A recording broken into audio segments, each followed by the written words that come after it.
Welcome back to Friar Talk, everybody. Tonight we're gonna be going live before this Cardinals series. Going to be talking a little bit about the preview. Going to be going over the past Diamondback series as well. But should be fun. We haven't really gone live since like later in the week last week. So we're gonna go on live this week. Hopefully get a couple videos out. Going to be talking about some of the new additions. Going to be doing some talking about the pitching staff overall in terms of how they look this year, who you want to bring back, stuff like that. And then the same thing with all the guys that the Padres traded for as well later in this week. But for this one, I think people are already talking about it in the chat. Just how much I feel like there's a lot of anticipation for this Cardinal series, just because this is the potential wild card matchup, which is super exciting to see. I think this is a really good test. We've definitely talked about playing like the Dodgers in some of these series, playing the Mets, stuff like that. When those series come up, those are usually like the big test series. But in this case, I feel like the Cardinals is a great one because it's very likely that the Padres do end up playing the Cardinals in the wild card round. So I think a 3-game series right here kind of tells a lot about where this team is. Now, not going to be having Yu Darvish on the mound this series, so I feel like you also have to kind of put a little asterisk next to it because I think I tweeted something out today, but Darvish has been the clear ace of this team, and Darvish has been absolutely ridiculous. So he is very clearly your number one pitcher in this upcoming, hopefully, wild card round series. But what are you guys thinking heading into this Cardinal series? I'm thinking we're for sure giving up number 700 to Pujols. I feel like that's been talked around the Padres community, Padres Twitter for weeks now, and it's definitely a possibility. I mean, hey, the Padres are known for making history for other teams, so why not this be the case? Outside of that, we have, I believe the rotation is, once it finishes loading, I believe we have Clevenger on the bump for the first game versus Wainwright. We really don't hit Wainwright at all. I can't remember the last time we actually did good against Wainwright, so I'm expecting a lot there. Clevenger has looked a lot worse than he did at the beginning of the season. His velocity's down. He's been hanging stuff over the plate. He's just sort of been getting hit hard. I don't know if that's going to change with this outing. I think we're taking 2 out of 3. You have Snell versus Mikolas, which I think Snell, with the way he's been pitching, that's an easy dub. And then Musgrove versus Flaherty. I think Musgrove's got that game. Flaherty is just coming back off an injury, so hopefully they can still take advantage of that. So I definitely do think we take 2 out of 3. I think we lose the game against Wainwright just because historically, I can't remember the last time we really hit Wainwright super well. Apparently we hit him last year, but I just remember him always dominating the Padres. So there's that. Yeah, I mean, you got 3 really good pitching matchups. Flaherty, I mean, he only has a 5 ERA, but we all know he can be a pretty solid pitcher. I don't know how to say it. Mikolas, I don't know how it is. We'll just say it like that. But he's been pretty solid this year. Also, I know he had an outing with, I believe, like an out away from a no-hitter this year. So he's been solid. He has like a 3.46 ERA, something like that. And then, of course, Waino against Clevenger today. I think you can kind of mark that down as a loss. Clevenger's been horrific, to say the least, in the past 6 or 7 starts, whatever it is. I mean, really dating back to the end of July, he hasn't been a very good pitcher. He's been not as bad as Manaea, but pretty damn close. And, I mean, I don't know if that's a compliment, saying you're not as bad as Manaea lately, but I don't think it is. So hopefully he's able to pick it up today, man. And, I mean, realistically, you got to take at least one. You don't want to get swept. Last time we faced the Cardinals, we got swept, and they did it pretty handily. And you're facing 2 MVP candidates in Nolan Arenado and Paul Goldschmidt. I think Paul Goldschmidt's kind of running away with it right now. He looks fantastic. So, I mean, you really got to step it up this series. Last series, you took 3 games out of 4 from the Diamondbacks, a team that beat that you took 2 from in the last series, but you didn't look very good doing it. This time you actually looked pretty darn good doing it. So hopefully they're able to take that momentum into this series. I know one of the biggest things that was talked about was a team meeting that everyone was discussing. Jake's whole thing on the board, burn the ships, stuff like that, just burning it all down and regrouping as a team. And one thing they really finally prioritize is playing team baseball. We had been saying for the past few weeks, they play very individualistic baseball where they're prioritizing their stats rather than prioritizing the team stats. And that was one of the main things that they apparently really emphasized in their team meeting, was that they need to start playing for each other. And, they come out, win 3 games in a row going into this homestand. They need to take at least 1 or 2 from the Cardinals this series, really, I think. And because the Brewers schedule gets easier after this series. I forgot who they're playing in this one upcoming, but I know the next few aren't too bad. Yeah, and I like that you guys kind of bring up the different pitching matchups. I think the team meeting was cool to bring up just because we saw how big of a, I wouldn't say an impact, but like, hey, it kind of, this switch kind of flipped a little bit in terms of you win 3 straight games after that. I'm looking at it right now, and I feel like tonight's game, I don't know if this is the best. Oh yeah, this is what the Padres are going to look like against the Cardinals, because it's pretty clear that Clevenger will not be pitching in a playoff game. Now, in terms of the offense, how do you look against Wainwright? I think that's the important part of this one. But Wednesday and Thursday, I think that's a really big kind of telling sign, just because, okay, you got Snell. He's definitely going to be in the rotation for a 3-game if he's like one of your first 3. And then Musgrove as well. Like, those are 2 guys that you're probably going to need to pitch well. And you could potentially need to win both of those games if you drop that first one in a 3-game series. So they're likely your 2 and your 3, with Darvish being the 1, if the Padres do indeed meet up with the Cardinals in that opening round. So I'm really excited for this overall series. Now, Mikolas, I don't think Mikolas would be starting. Dude, Flaherty hasn't really been too good, but he got hurt. So I don't know. It's hard to tell. Like, and I don't know who would the Cardinals 1, 2, 3 be? Be Wainwright, Montgomery. Yeah, Montgomery Maybe definitely. And Harry's not healthy. Maybe Mikolas, actually. He's had a pretty solid year. Yeah, I think that's who they said they were going with. Yeah, basically in this case then the Cardinals are going up against 2 of the Padres guys that are probably going to be starting in a potential 3-game series, and the Padres are going against 2 of the 3 that would probably be starting for the Cardinals. So that is a pretty big takeaway, like when you go into this series. So I'm super pumped for it, but want to go back a little bit, talk about this Diamondback series as well. Isaac, you mentioned the team meeting. You see the Padres come out on that Thursday game, still not that much offense. Then Friday, they scored 12. Then they win, I think it was 3-0, and then they won 6-1 on Sunday. So really big. I mean, they needed to win some games. I remember going into the weekend, it was like, okay, the Brewers are having a little bit of a rough stretch right here. Like, you got to take advantage. You got to win some games. And they're able to do that.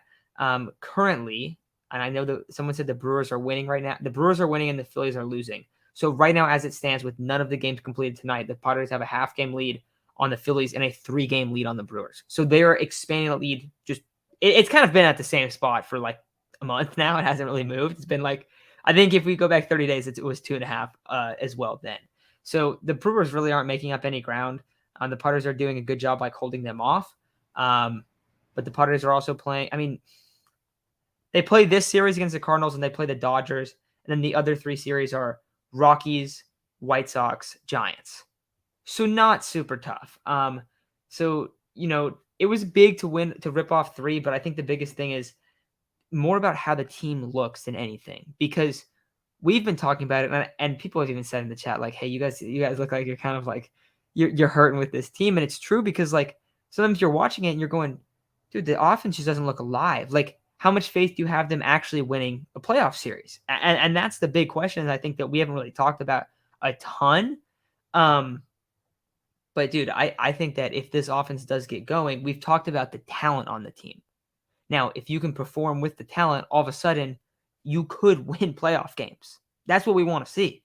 That's what we want the Padres to be playing at a high level like. So, not insane offense, I guess, over the weekend at 2 runs and then 6, but that's pretty good. I mean, that's all right. Like, we've seen what this rotation can do. So I don't know. I'm looking at it and I feel like if they can get some wins like together and their offense can play complete, if they can play like a team offense, if they can sacrifice guys in and kind of win that way, where it's not just like, oh, we can't really do anything and we have no power and we're leaving guys on base. And if they can get out of that kind of like, I don't even know what to call it. I don't want to call it a slump, but almost just like a little bit of like the mindset of like just not like being able to like, I guess like get over like the hump basically of like hitting with guys in scoring position. and not leaving so many guys on base, they could have like not that hard of a playoff run necessary. I don't know if I want to say that. The Mets are pretty dirty and the Dodgers are really dirty too. I don't know. I don't want to say that, but like if you're starting against the Cardinals, like I think that's a very winnable series potentially. But I don't know. What are you guys thinking of after this Diamondback series, like based on that performance in this past weekend series? You feel a lot better, especially, the games after the meeting. Like you said, it looked like they were playing more of a team. They were hitting well, the pitching was there. My main concern is, okay, where do you want to be in the wild card? Which spot do you really want to take? Because right now, if the Padres continue to win, you can sort of choose who you play by either winning or losing games. Because realistically, I want to avoid the Mets at every cost possible. I do not want the Mets in a 3-game series. Though right now, Atlanta may give the Mets a run for their money by putting them down to the first wild card, so it's really hard to tell. But, like you said, you just have to make it there. But being in the spot that the Padres are, since the Phillies are right there with you, you can realistically somewhat choose where you want to be. So do the Padres want to take the third wild card spot? Do you want to take the second wild card spot? As long as you make the playoffs, that doesn't matter. You can sort of choose your opponent because realistically, you might want to go the little bit of an easier route if you don't have to face the Mets in the first round. Realistically, that's what I would do. But the bats look alive. Hopefully, Soto's finally out of his slump. Bells hopefully comes out and hits. I know Myers was starting to hit again. Kim had a pretty good day. Ozilcar has been hitting a lot more consistently. He's been being put in the lineup. Drury has kind of been really nice to have back. I don't think any of us have mentioned it. Having Drury back in the lineup has provided a pretty big boost to this offense. You could really see the difference between him being gone and when he first got back. The offense performed immediately. So there's that. I'm not too worried about the series. I mean, we got, the Cardinals, then the Rockies, then we face the Dodgers, White Sox, and Giants. The Dodgers series might be more telling of, okay, is this offense ready? Is this pitching ready? Did this team meeting really do anything? Are we really ready to face the top level of teams? So, yes, this series, okay, we may be ready for playoffs, but the Dodgers are the true test. Yeah, and jumping ahead to that Dodger series, you got to win that one because if you lose that one again, keep in mind the whole rhythm this season has been, oh yeah, the Padres are getting hot. They run into the Dodgers, they get smacked, and they lose for a while. They suck for a while. It's been a routine thing throughout the whole season. But look into this Cardinals series after the Diamondback series, it's encouraging because the pitching really went out there and actually looked good for consecutive starts at a time, whereas earlier in the season, we were seeing that pretty consistently. The pitchers were going out and giving us consistent, quality start after quality start after quality start. It seemed like you, Darvish, Sean Manaea, and Joe Musgrove as your first three straight quality starts each time is what it felt like at the beginning of the season. Now, throughout the past few months, it hasn't felt that way. It's felt like just you, Darvish, and Blake Snell, and the other guys have been really iffy. This past series, you get 3 straight quality starts out of your guys. So, 3 straight, I think.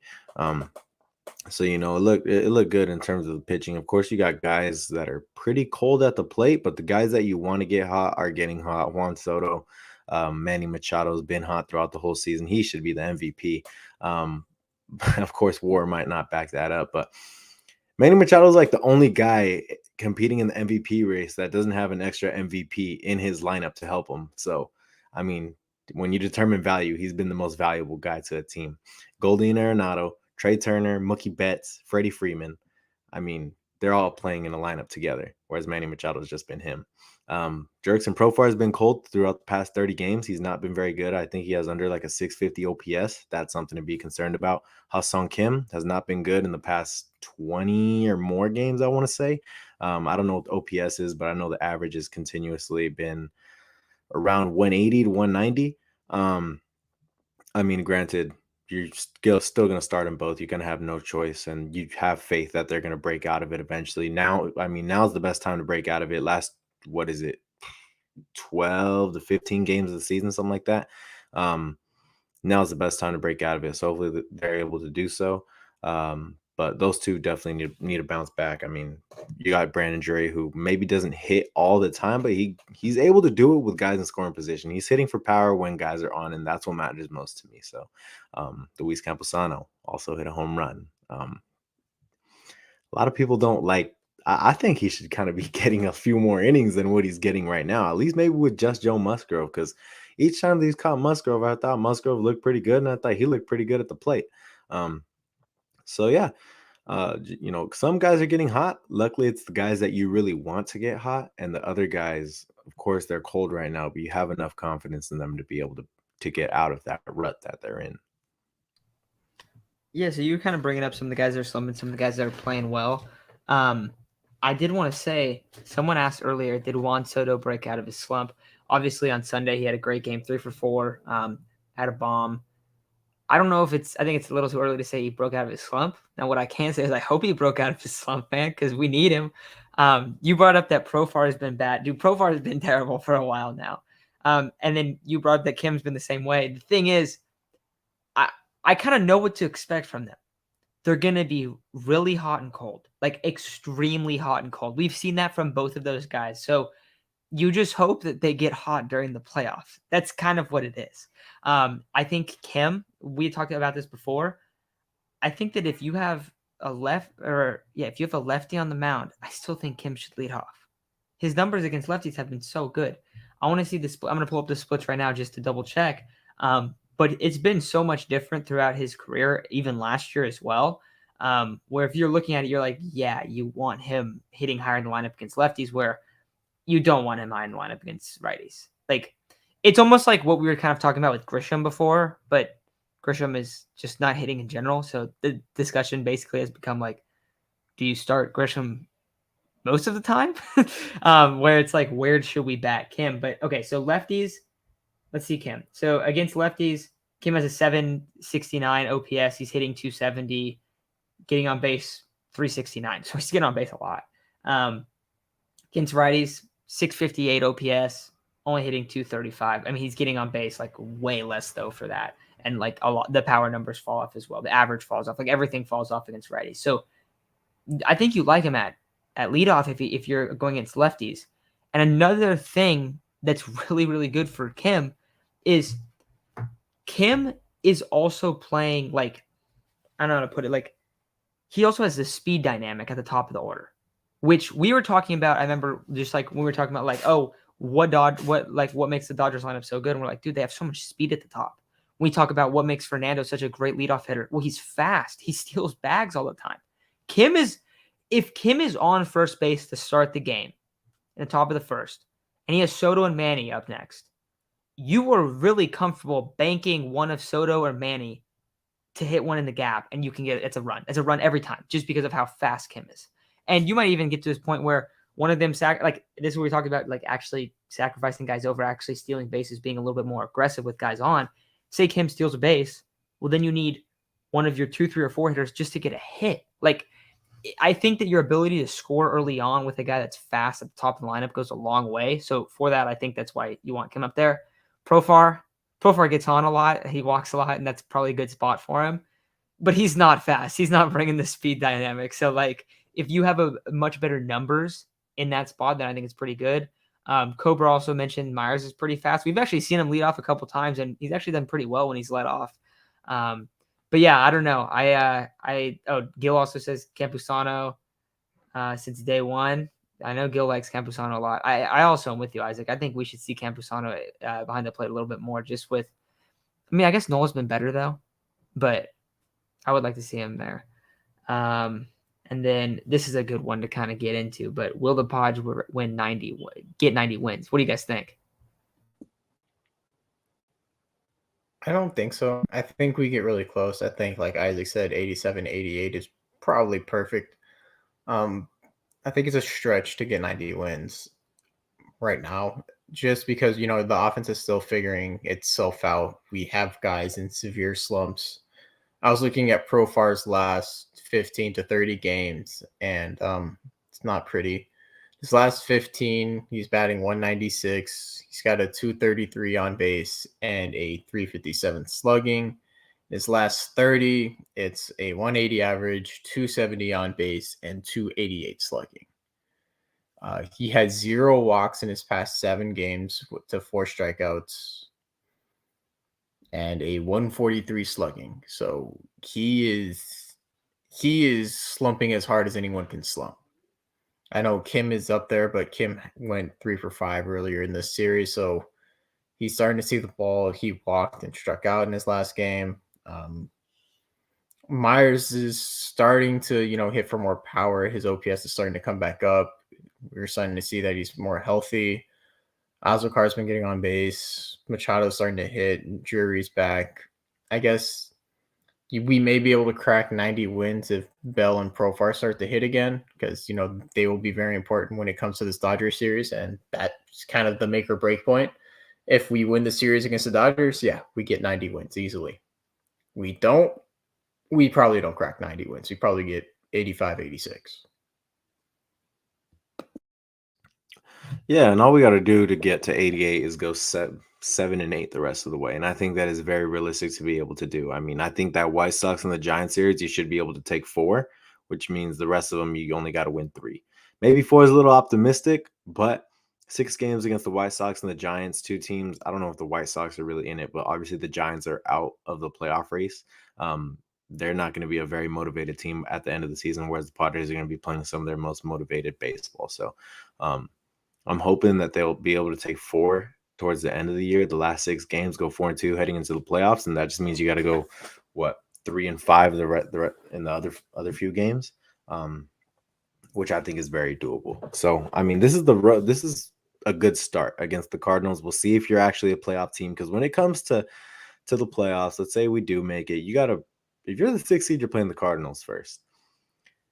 Whether it's I think Chase was talking about it earlier, whether you want the 5th or the 6th seed, I don't know. Ideally, I would like the 6th. Granted, other people will be saying, remember, in the past years, you wouldn't make it, but it's an 162 game season and they added an extra playoff team, so it's all right. It's more real than a 60 game World Series. But the point is just getting there at first, and I truly do think 87 to 88 wins does it. The Brewers, although they don't have the hardest schedule, I know after this series against the Mets, they play the Reds, they play the Marlins, and then I think the Diamondbacks to finish off the year. But they're just not play the Cardinals. The Cardinals, yeah, I think in the 2-game series? 2-game series. So that's good. But they're just not a very good team. So as long as the Padres are able to get, and the magic number is 12. So let's say the Padres win tonight and the Brewers lose, that magic number goes down to 10, so on and so forth. So, the Padres, all their fate is in their own hands, basically. So win 7 or 8 more games and you're definitely in. I would say it's a for sure thing that you get in the playoffs. I mean, do I feel confident in them to be able to do that? I don't know. But since for most of the season, they've been a 500 baseball team, obviously not in terms of the record, but, getting off to a really hot start and then really sizzling out has kept them 500 since around May or June, around that area. I do have enough confidence in them to be able to go around 500 throughout these next 15 games. Yeah, so we didn't really bring up, we keep talking about the Brewers, but the Phillies are falling off the face of the earth right now. They're losing again right now. Tomorrow they play Toronto, and then they play Atlanta, Chicago. They play the Nationals, and they play the Astros to close it out. But they've lost, I think this is going to be their 5th loss in a row. That's pretty tough. And they have a tougher schedule more than I would say the Brewers and the Padres. Yeah. So, dude, they might not make the playoffs. Like, they're also, only 2.5 games. Well, if the Brewers win today, they're going to be less than 2 games apart. Like, it's going to be a 1.5 difference. So it's going to be close, dude. That's the thing. Like, however it ends, it's probably going to be within 4 games for all 3 of those teams, which is pretty crazy. I want to see what the AL playoff race is looking like, because I don't think it's as close. Yeah, I mean, there's a lot of question marks with the divisions, but Seattle is the last wild card spot right now. and the Orioles and the Orioles and the White Sox are the next two closest teams, and they're 5 and 5.5 games back. So it's not nearly as close. That one looks like it's kind of all right. We know who's in the playoffs at this point now. I think there's I think that the only thing is, the Central's kind of pretty. No, the Central's never mind. Like the AL playoff race is kind of set. Like the only thing that is kind of being decided right now in terms of who's going to make the playoffs is Padres, Phillies, or Brewers. Two of those teams. So it's going to come down, I think, to the wire, but hopefully it doesn't. Hopefully, I mean, Isaac, you said this is the Padres' last 6 games are ones that you would hope they would win 4 out of 6. I think that's why these next 3 series are going to be pretty key in understanding where they're at, because the Cardinals are going to be a tough series. Tonight's going to be a really tough game. You should have the advantage the next 2 nights, right? Then you have to go to Coors. Like, you got to play the Rockies, but you also got to go to Coors. Like, so there's a kind of a caveat with, you're playing the Rockies, and then you play the Dodgers, and then you play the White Sox. Oh, against Coors? Yeah, just start Myers. See, that's where you hit Myers lead off, right? Just start the game off with the bomb each time. So yeah, I think, and then the Giants. I mean, the Padres have killed the Giants this year, so that is nice that you finished the season off against them. Definitely. But the White Sox have even been playing better. The White Sox looked like they were dead in the water a couple weeks back, and now they're in the mix. They're not super far out. They're probably gonna be eliminated by then too. So maybe not. But yeah, right now we need the Mets to win against the Brewers, though. Mm-hmm. But I'm trying to think of anything else. Cardinals. Let's see what any comments that you guys saw. I see Drury's going deep. Dude, Drury's been a stud. I didn't really say anything about him. You guys did. He's been good. Sugar should lead off the rest of the way. I don't know if he should lead off, but no, he should start over Grisham. That's for sure. Like we had just did a video about that over the weekend, or I think it was on Friday. And now they've been using Azokar more, which is nice. Because dude, Grisham's hitting under 190, I think. Probably. Pretty sure. That's brutal, man. Grisham will go up to 210 and then slump all the way down to 170 to move up to 190 and then just slump back down. Yeah, that's kind of been the problem. And we haven't actually talked about Grisham much, but the sign that the Padres keep starting Azokar over Grisham, especially this late in the season, it doesn't even matter who's been on the mound. I mean, normally against Wainwright, earlier in the season, you would probably see Grisham starting in center field because of the whole lefty-righty thing. Now you're seeing Azokar start against this righty. That is not a good sign for Trent Grisham. That's not a good sign for Trent Grisham's future in a Padres uniform. He still has, who knows how much value he still has. Hopefully it's still some, but it seems like the Padres are kind of willing to move off the whole idea that Trent Grisham is a starting center fielder of the future, because he hasn't looked the part for, all the back half of 2021 and all throughout the season. He has not looked the part. So the fact that someone from AAA, he wasn't even supposed to get this sort of spot in the lineup, is taking reps from a guy that was supposed to be your stud of the future, shows the Padres might just deal Trent Grisham in the offseason. Yeah. You think so? I'm starting to believe it. I mean, if they really had confidence in him, they would start him against a righty, don't you think? I don't think they have any confidence in him. I didn't realize I didn't even check the lineup yet, but I went and checked it right now. Azokar's hitting 9th, playing center field. Mm-hmm. Sure enough, dude. Like, this is the 3rd or 4th night that he's been in the lineup, and then I see this. Where was the comment? Johnny says Azokar is basically the second leadoff, dude. 100%. Yeah, he is. He totally is. Yeah. He's hitting 9. Like he has speed. The difference between him and Grisham is that he gets on base way more than Grish. Grish doesn't get on base. Grish walks, but he still doesn't get on base 30% of the time. That's atrocious. So, and also like a lot of people, we were talking about it, but a lot of people feel like that Azokar is like a poor center fielder in terms of like defensively. He actually has pretty good defensive numbers. He had 1 or 2 games that were brutal. Like they were really, really bad. I know he had a game with multiple errors. But besides that, like he has a really good jump in terms of his outfield jump. He's very fast. He covers up a lot of ground. and his outs above average is like 5 for not having that many innings played. So he's actually put up pretty good defensive numbers. Yeah, Wolfpack also says he's hitting 400 lately. Dude, he's hitting almost 500 since he's been called back up. Yep. It's a lot of soft contact the other way, but dude, you'll take it. Like, I'd rather have him on base than Trent Grisham striking out. Like, Yep. And it's also like a lot of Grisham's at bats aren't even competitive. They suck. Yeah. Dude, thank God, Thank man. God. Remember, it would have been a lot of money, bro. Yeah. Oof. Thank That's a God. bad fumble right there. Way to bet on yourself. Thank you. I was gonna say the Padres dodged a major bullet there. Thank God. This is where betting on yourself goes wrong. Yeah, definitely. I mean, the Padres, I'd assume, are going to be willing to blow over the luxury tax again next year. I would assume. Maybe they go out. Go under the luxury tax with a pretty smart deal. I mean, you can bring Myers back on a cheap deal. You can bring a couple of pitchers back on a cheap deal. You're still going to have Snell. You're still going to have Darvish. You're still going to have – who's the third guy? I know I'm forgetting someone.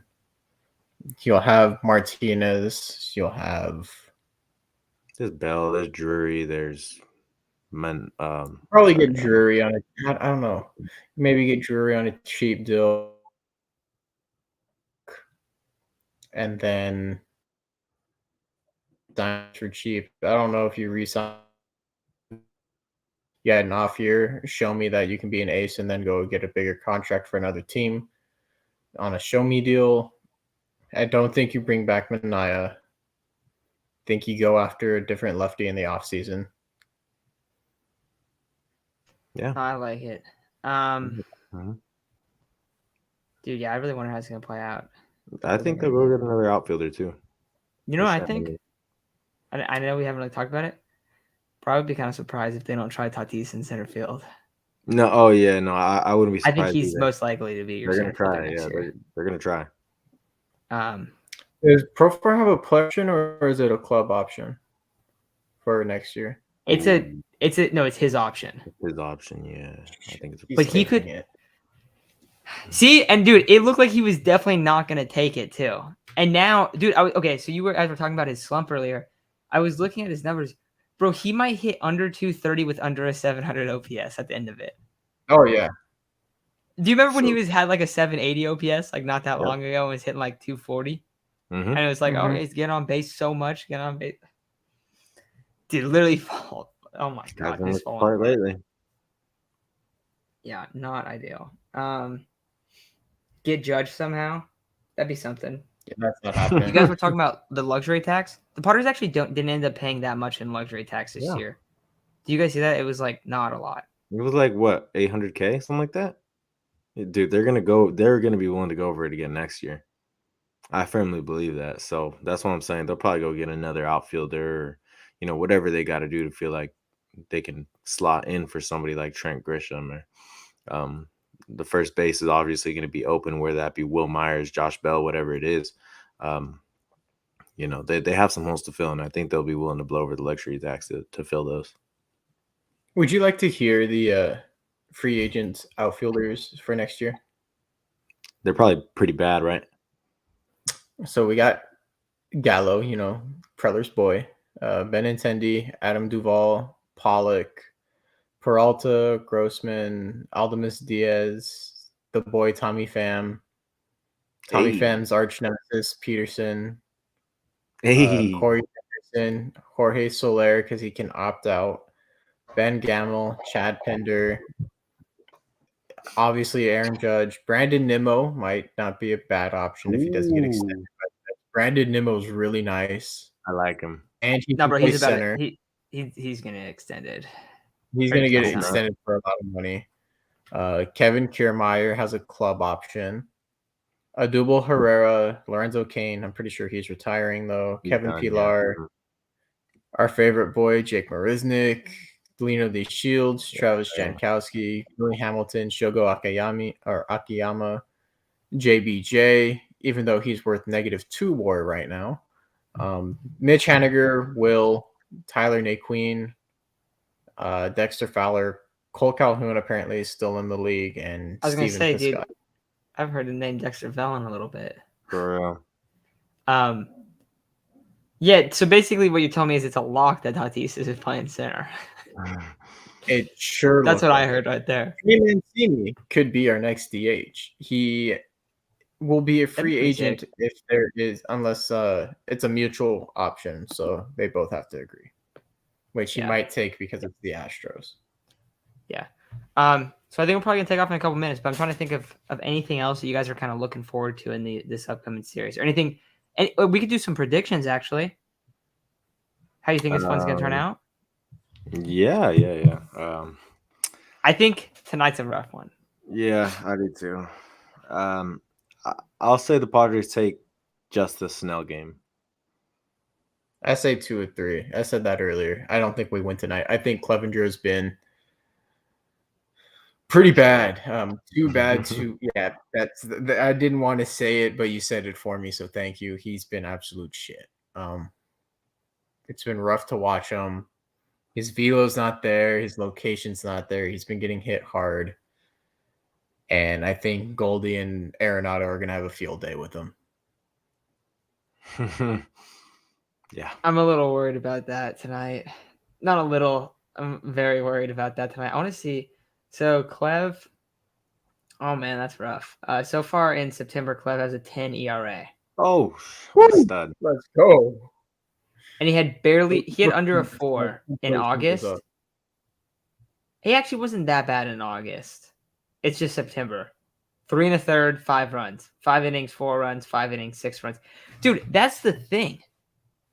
That's the thing. It's like the way it works is it's like he comes in, Deal. yeah, I'll take Deal. that deal for life. Automatically deal. That's it. Yeah, you're gonna have to buy us lunch right now. And some drinks, lunch and drinks. Oh shoot, Oh. dude, it's a wrap. Deal. All right, I got all my faith in Snell in that game. I think that you probably should win too. But like it's kind of a toss up. Like I think the first one tonight is pretty likely to be an L. I think tomorrow's pretty likely to be a win, and I think Thursday is like 60-40 to be a win. Yeah, you think that's pretty fair? I don't know. I just feel like it's one of those classic. Oh shit! This guy has a 5 ERA this year. Those 6 and 7 scoreless. Yeah, he's actually good. To be fair, Flaherty is usually really good. He was injured for a while. Mm-hmm. Yeah, that's what I'm trying to see. I want to see how many innings he has. Dude, he's thrown 23 innings this year. Mm-hmm. Yeah, I was gonna say he was hurt for a long time. He had I think it was a shoulder strain for a while. Yeah. Okay, let's see. So he played in June, here's and he came back in September.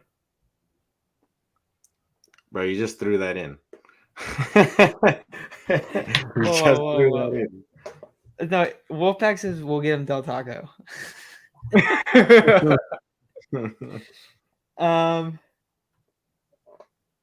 Okay, I think this is a good one to finish it off on. But also, okay, one thing on Flaherty. Yeah, exactly. One thing on Flaherty. So he's had 3 outings in September. He went 5 innings, allowed a run, 5 innings, allowed 3 runs, 5 innings, allowed 4 runs. So it's a pretty close one. I think you have a slight advantage that game. So I would probably say 2 out of 3, same as you said, Chase, but I wouldn't be surprised if you ended up losing that last game.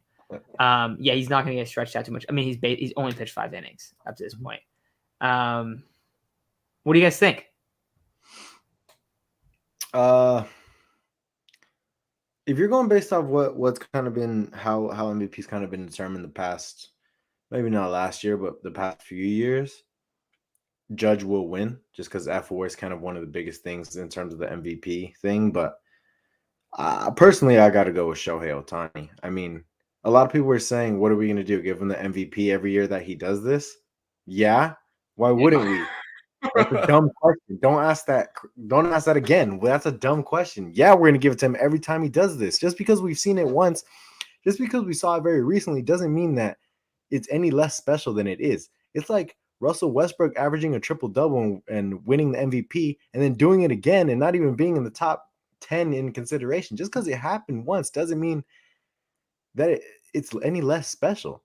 It's still just as special. Yeah, you could say without Judge, the Yankees are this. You know what the Angels are without Ohtani? It was at a point where the only games the Angels would win was because Ohtani was on the mound.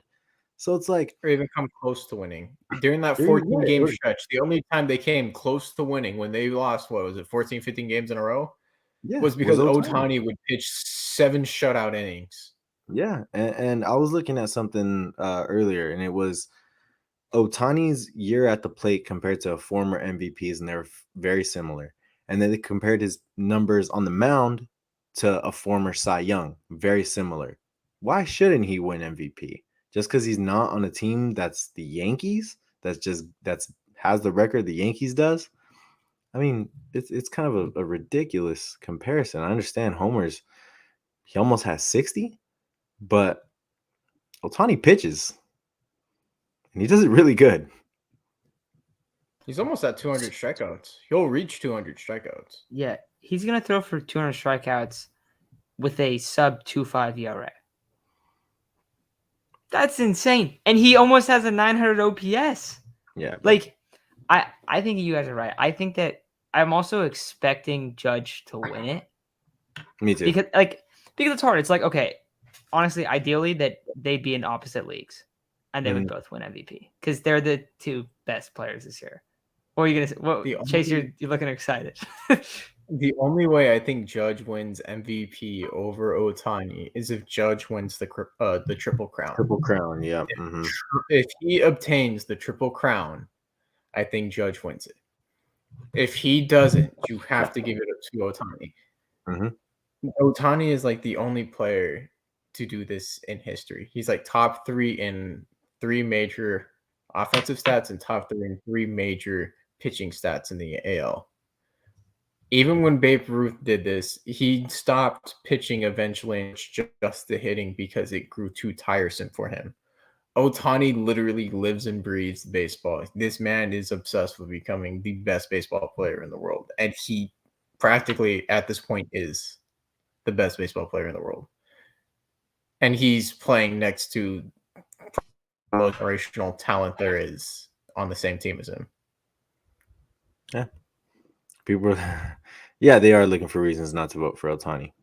I mean, Judge is lucky he plays in such a big market, because if he was doing this on the Kansas City Royals, Ohtani would probably win it. He's lucky he's in New York, because he would not be getting this much attention if it weren't for being in New York.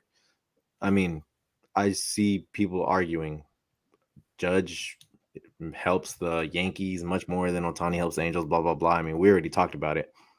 The Angels are probably winning 40 games without Ohtani. I don't really think that's an underestimate either. I really think they win 40 or 50 games without Ohtani. So why do the Angels still suck?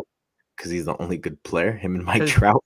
Yeah, because they're terrible. Dude, can we talk about how Mike Trout is like quietly having another MVP type year? Another fantastic season, and no one's talking about it. Have you guys seen the splits of the Angels lineup 1 to 3 and then 4 to 9? Have you seen that? No, the, I don't. The 4 through 9ers is like the worst. It's the horrible worst in all of baseball. Dude, I'm pretty sure they have like a low 600 OPS combined for 6 of their spots in their lineup.